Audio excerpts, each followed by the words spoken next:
Welcome to Cricket World TV Hotspot. We're looking ahead to the fifth and final Ashes Test. I'm John Pennington. I'm joined again by Rob Johnston. Hello, Rob. Hi, John.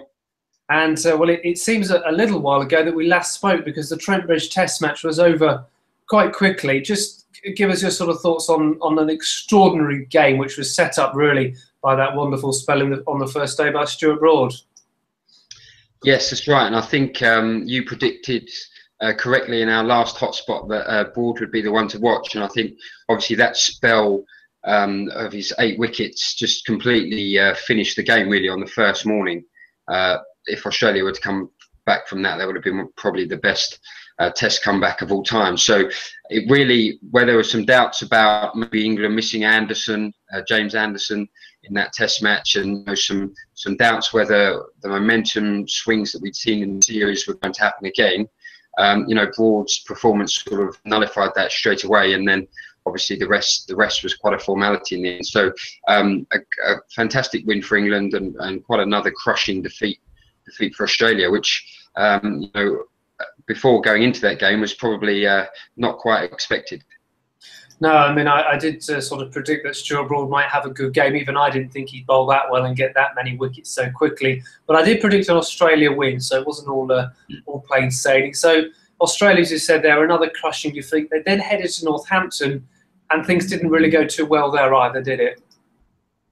No, that's right. I mean, Northampton, they rested, I think, six players from their usual first class team. So they put Australia put Northampton in. They made nearly 400, and then really were struggling when they batted. Stephen Smith was out for another low scorer duck. So that game really, I guess, for Australia was a bit of a hiding to nothing. The series is lost. Perhaps what they would have preferred to do is to get away from cricket really and sort of come back to the Oval a bit refreshed.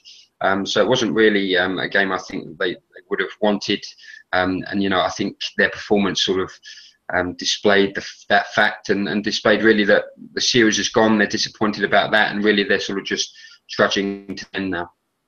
Yeah, I think you term it in your preview, the written for us, or they're a team that's shot. But looking ahead then to the Oval, we now know that England obviously won the Ashes. Michael Clarke's going to retire after the game. Chris Rogers is going to retire. Before we move on to sort of lineups and maybe some of those players, what about the pitch? What can we look forward to there? Well, traditionally, obviously, the Oval is usually quite a fast, bouncy wicket, usually a dry wicket. But I think the reports coming from the Oval yesterday were that there's quite a lot of grass left on the pitch. And I think I also wrote in my preview that England have found Australia's weakness. They struggle with seam and swing bowling. They produced a dry pitch at Lord's, and we know what happened there. Australia won very comfortably. So I just think this is going to be potentially not a normal Oval wicket. They'll leave some grass on the pitch, and they'll just try and follow the recipe of the Edgbaston and Trent Bridge Test matches. Yeah, we're still waiting for a game to go into the fifth day. Maybe it's going to be another short one.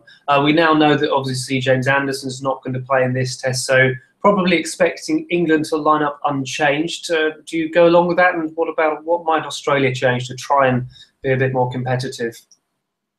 Yes, I think England will be unchanged. I think Anderson, they weren't going to risk him if he wasn't 100% fit because they've got a lot of cricket coming up, and there's no point putting him out for 2, 3, 4 months. So I think that's a sensible decision.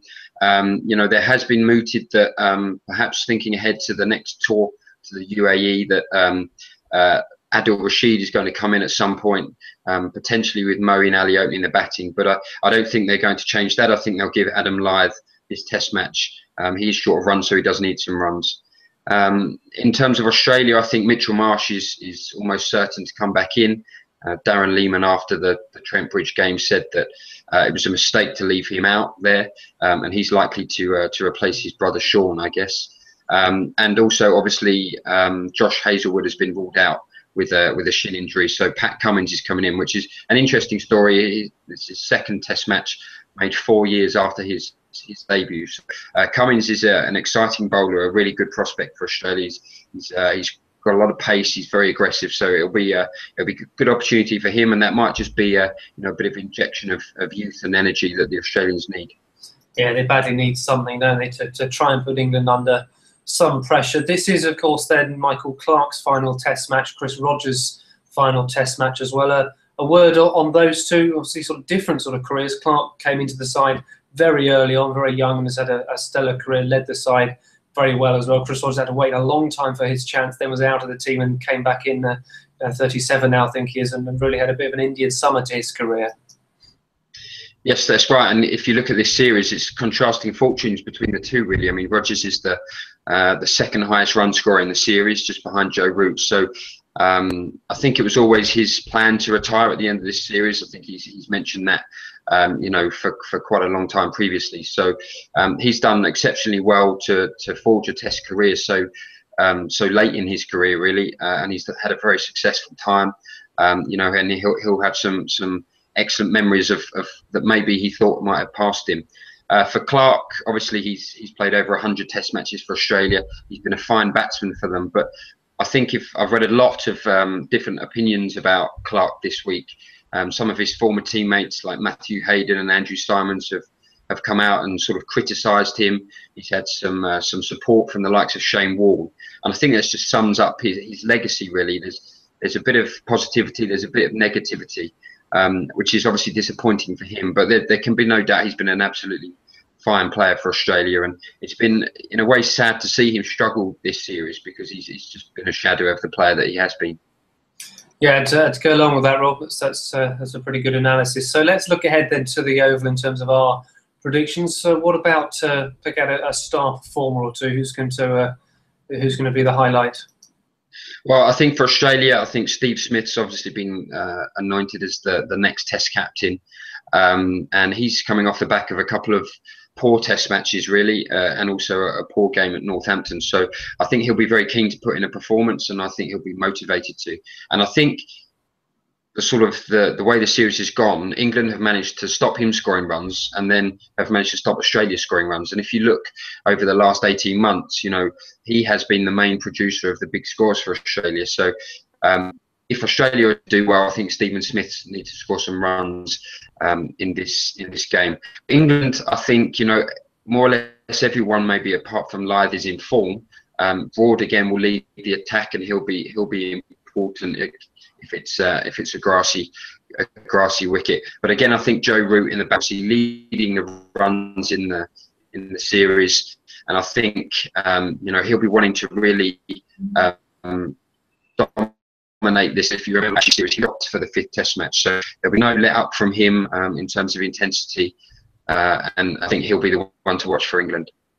Breaking up a little bit, Rob, there, but I did get most of that, so we'll crack on anyway. I'm going to go a little bit left field. I'm going to go for Patrick Cummins if he plays to have a little bit of an impact, and maybe some runs, some quick runs maybe from Jos Buttler at some time, because he's the other player in England who maybe could have done with a few more runs this series, but as it happens, it hasn't really mattered so much because of the way England have bowled. So let's finish off then by predicting who's going to win.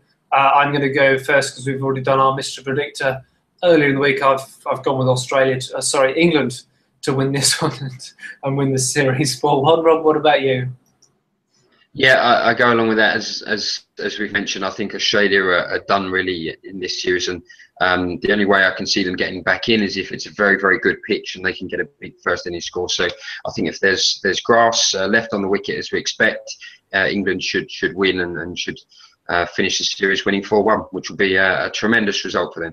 50-1 were the odds for 4-1 before the series. I don't think many people would have taken that up of our contributors. I think only 3 even went for an England win, and they were all close. It really has been a series that's almost defied predictions and defied the odds, hasn't it? Yes, if you'd have said at the start of the season that England would have won, as you mentioned, it would have been not many people would have agreed. So to win potentially 4-1, 3-1 at the moment is a great turnaround. But we've spoken about momentum in these hotspots previously, and the Ashes series of the past, probably 4 or 5 editions has really shown that once your team gets on top, it's very hard for the other team to stop that momentum. And this series really has just encapsulated that once again. So a great turnaround for England from the last series. And Australia probably, again, wouldn't have expected to be on the end of such a big, heavy defeat. Good stuff, Rob. Well, thank you very much for your time today. Thanks, John. And thank you very much for watching us here on Cricket World TV. And bye-bye for now.